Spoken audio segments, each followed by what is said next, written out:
сайн байцгаана хатагтай нэг өнөөдөр гэр бүлийн хүч хэрхлийн эсрэг өдөрт бол манай 100 сургуулийн өсвөрийн зэрэглэгч нь манай сургуулийн хүүхдүүдийн өөрсдөө эрхийг хамгаалах мэдлэг хэр сайн бэ гэдгийг шалгаж үзхийн тулд авахлах ангиас сурагчид, онлайнээс сурагчид, бага ангиас сурагчдаас ярьсан байгаа. Та өмнөний таалал саяхан уу? Тэр болохоор хүүхдийн зодог шинжилгээ өдрийн эсрэг өдөр байгаа. Тэгээд найз шинжилгээ мэдвэл чи юу вэ? 108. За хүүхдийн эрхийг хамгаалах ямар байгууллага вэ? 108.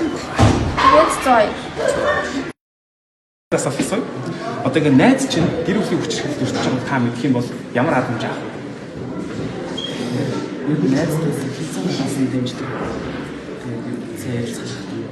За ойлголоо. Яг энэ нөхцөл бас хамгийн зөв арга нь болохоор 108 хорооны ажилтны битгий албан ёсны ерөнхийд хандах хэрэгтэй байна. За хоёрдугаар асуулт нь болохоор хүүхдийн эрхийг хамгаалах ямар хүмүүс байдгийг та мэдэх вэ?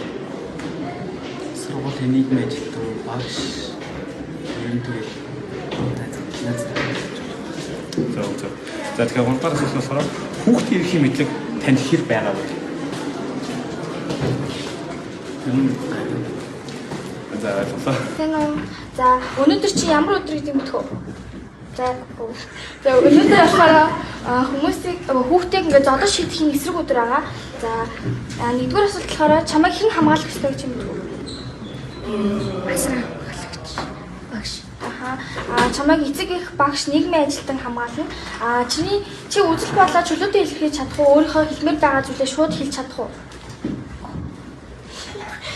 Чи болохоор өөрийнхөө хэлмээр байгаа зүйлээ ингээд чөлөөтэйгээр илэрхийлж болно. Чиний хэлсэн зүйлийг ойлгож мэдэх үүрэгтэй байгаа. Чамайг хэн хамгийн их ойлгодог вэ? Найзууд. Чиний хамгийн их ойлгох юм болохоор чиний ойр татны хүмүүс байгаа. Чиний ярьж байгаа бүх зүйлийг ингээд өглөөцтэйгээр ойлгож байгаа. За. Одоо таны бодлоор хүүхдийг зодож шийдэх юм зөв үү? Зодож шийдэх нь бол буруу. Модифай хэмжээнд албаны одоо Ачаалтаа өсөлтөө.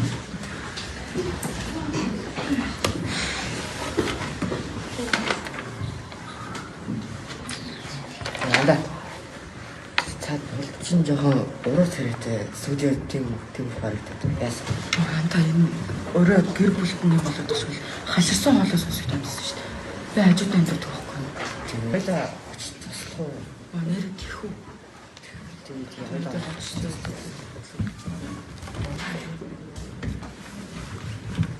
Анда зүгээр үү? Юу болсон бол найзуудтай хэлээ. Тийм бидэрт асуудал үүсэж байгаа. Нэр тийм дээ.